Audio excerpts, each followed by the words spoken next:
ቴምር ይህ በበረሃው ወርቅነቱ የሚታወቀውና ለሺህ ዓመታት የሰው ልጅን ሲመግብ የቆየው ፍሬ ዛሬም ድረስ በዓለማችን ላይ ካሉ ሱፐርፉድ ወይም ደግሞ ድንቅ ምግቦች መካከል በቀዳሚነት ይጠቀሳል።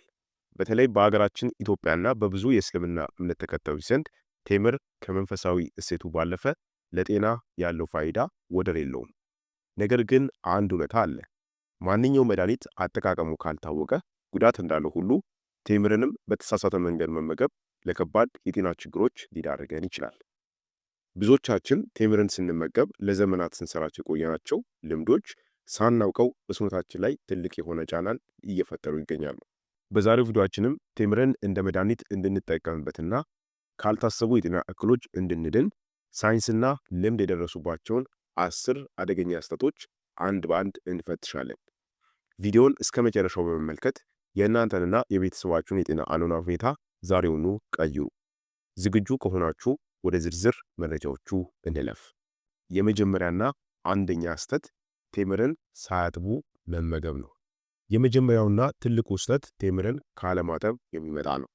ቴምር ከዛፍ ላይ ተለቅሞ ለገበያ እስኪቀርብ ድረስ ለተለያዩ አቧራዎች፣ ነፍሳትና ኬሚካሎች ሊጋለጥ ይችላል። በተለይ በደረቁ የሚሸጡ ቴምሮች በላያቸው ላይ የሚጣበቁ ቆሻሻዎች በአይን ላይታዩ ይችላሉ። ከዚህም በላይ በንግድ መልክ የሚቀርቡ ቴምሮች እንዳይበላሹ በላያቸው ላይ ሰም ወይም ደግሞ ዋክስ ወይም ደግሞ ኬሚካል ሊረጭባቸው ይችላል። እነዚህ ቆሻሻዎችም ሳይታጠቡ መመገብ ለሆድ ህመም፣ ለተቅማጥና ለተለያዩም የባክቴሪያ ኢንፌክሽኖች ያጋልጣል። ስለዚህ ቴምርን ከመመገባችሁ በፊት በቀዝቃዛ ውሃ በደንብ ማጠባችሁን አትዘንጉ። ሁለተኛ ስህተት መጠኑን አለመገደብ ነው። ይሄ ማለት ከመጠን በላይ መመገብ። ቴምር ተፈጥሯዊ ስለሆነ የፈለግነውን ያክል መብላት እንችላለን ብለን ማሰብ የለብንም። ቴምር ከፍተኛ የሆነ የተፈጥሮ ስኳር ወይም ደግሞ ፍሩክቶስና ካሎሪ ይዟል። በውስጡ ከፍተኛ የግሉኮስ ፍሩክቶስና ሱክሮስ መጠንም ይዟል። አንድ መካከለኛ ቴምር 66 ካሎሪ ገደማ አለው። ቴምር ትንሽ ስለሆነ ብዙ ብንበላው ችግር የለውም ብለን እናስባለን። ነገር ግን ከመጠን በላይ መብላት የደም ስኳርን በከፍተኛ ሁኔታ እንዲጨምር ያደርጋል። ይህም ደግሞ በረጅም ጊዜ ለስኳር በሽታ በተለይ ለአይነት 2 የስኳር በሽታና ለክብደት መጨመር ዋነኛ ምክንያት ነው።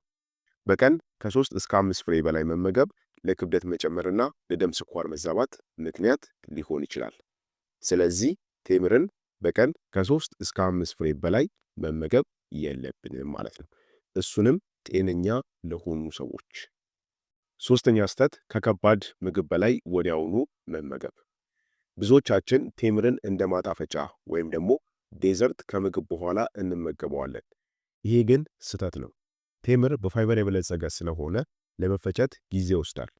ከከባድ ምግብ በኋላም ወዲያውኑ ሲበላ ሆድ ውስጥ ጋዝ እንዲፈጠርና የምግብ መፈጨት ስርዓትን ሊያዘገየው ይችላል። ቴምር ሳይፈጭ በሆድ ውስጥ ለረጅም ጊዜ ስለሚቆይ ይበሰብሳል ወይም ደግሞ ፈርመንቴሽን ይካሄዳል። ይህም ሂደት ጋዝ፣ የሆድ መነፋትና ቁርጠትን ይፈጥራል ማለት ነው። ስለዚህ መፍትሄው ከምግብ 30 ደቂቃ በፊት ወይም ደግሞ ከምግብ በኋላ ከ2 ሰዓት ቆይታ በኋላ መመገብ ይኖርባችኋል። አራተኛ ስህተት የውስጥ ክፍሉን አለመፈተሽ። ቴምርን ሙሉ በሙሉ ወደ አፋችን ከመወርወራችን በፊት መክፈት አለብን። ቴምር ተፈጥሯዊ ጣፋጭ በመሆኑ በውስጡ ጥቃቅን ትሎች ወይም ደግሞ ፈንገሶች ሊኖሩት ይችላል። በውጭ በኩል ጤነኛ ቢመስለንም ውስጡም ግን የተበላሸ ሊሆን ይችላል። ሳናውቅ የምንመገባቸው እነዚህ ጥቃቅን ነፍሳትም ወይም ደግሞ ፈንገሶች ለምግብ መመረዝ እናም ለአለርጂ ምክንያት ይሆናሉ። ስለዚህ ማድረግ ያለባችሁ ሁልጊዜ ቴምርን ለ2 ሰንጥቃችሁት ውስጡን ካያችሁ በኋላ ተመገቡ። አምስተኛ ስህተት ከመተኛት በፊት ወዲያውኑ መመገብ። ቴምር ከፍተኛ ኃይል ሰጪ ነው። ከመተኛታችን በፊት ስንበላውም ሰውነታችን ያንን ስኳር ወደ ኃይል ለመቀየር ስራ ይጀምራል።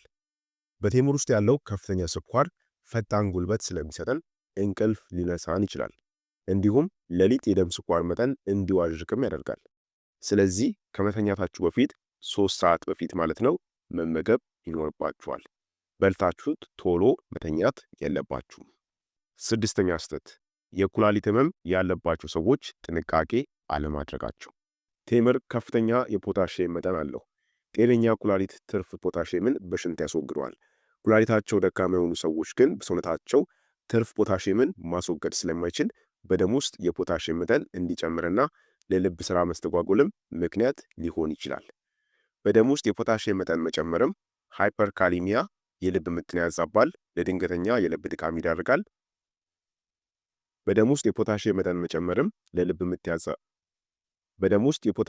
መጨመርም የልብ ምትን ያዛባል፣ እንዲሁም ደግሞ ለድንገተኛ የልብ ድካምም ሊያጋልጥ ይችላል።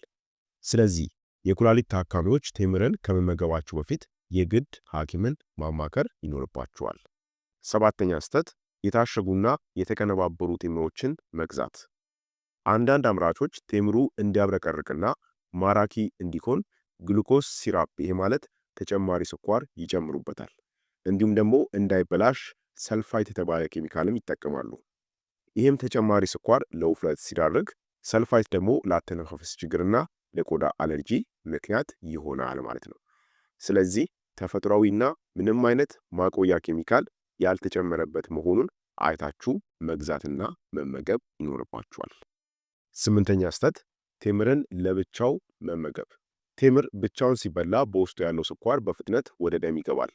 ይህም የኢንሱሊን ሆርሞን በድንገት እንዲጨምር ያደርጋል።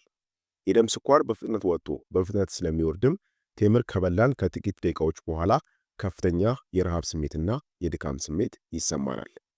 ስለዚህ ከፕሮቲን ወይም ደግሞ ከጤናማ ቅባት ጋር ለምሳሌ ከለውዝ ወይም ደግሞ ከሰሊጥ አቀላቅሎ መመገብ በደም ውስጥ ያለውን ስኳር ቀስ ብሎ እንዲጨምር ያደርጋል። ዘጠነኛ ስህተት ጥርሳችንን ወዲያውኑ አለማጽዳት። ቴምር የሚጣበቅ ይሄ ማለት ስቲኪ ባህሪ ስላለውና በስኳር የበለጸገ በመሆኑ ለረጅም ሰዓት በጥርሳችን ላይ ተጣብቆ ከቆየ ለጥርስ መበስበስ ከፍተኛ ምክንያት ይሆናል። በቴምር ውስጥ ያለው ስኳርም ለባክቴሪያዎች ምርጥ ምግብ ነው። ባክቴሪያዎቹ ስኳርን ወደ አሲድ በመቀየር የጥርስን ገጽ ይሄ ማለት ኢናሜልን ያበላሻሉ። ይህም ለጥርስ መበስበስና ለድድ በሽታ ይዳርጋል።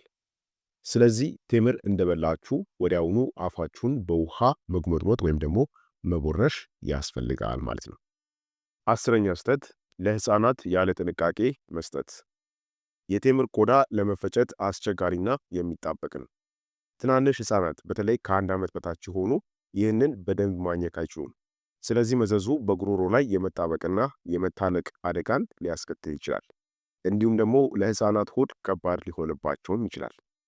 ስለዚህ ለህፃናት ሲሰጥ ቆዳውን በመላጥ በደንብ በመፍጨት ወይም ደግሞ በውሃ በጥብጦ መስጠት ይመከራል። እንግዲህ ክቡራን ተመልካቾቼ እስካሁን የተመለከትናቸው 10 ነጥቦች ቴምርን ስንመገብ የምንሰራቸው ስህተቶች ብቻ ሳይሆኑ ለጤናችን ልንሰጣቸው የሚገቡ ትልቅ ማስጠንቀቂያዎችም ጭምር ናቸው። ተፈጥሮ የሰጠችንን ይህንን ድንቅ ፍሬ በትክክለኛ መንገድ፣ በትክክለኛ መጠንና በትክክለኛ ጊዜ በመመገብ ከውስጡ የሚገኘውን ቫይታሚን፣ ፋይበርና ማዕድናት ሙሉ በሙሉ መጠቀም እንችላለን።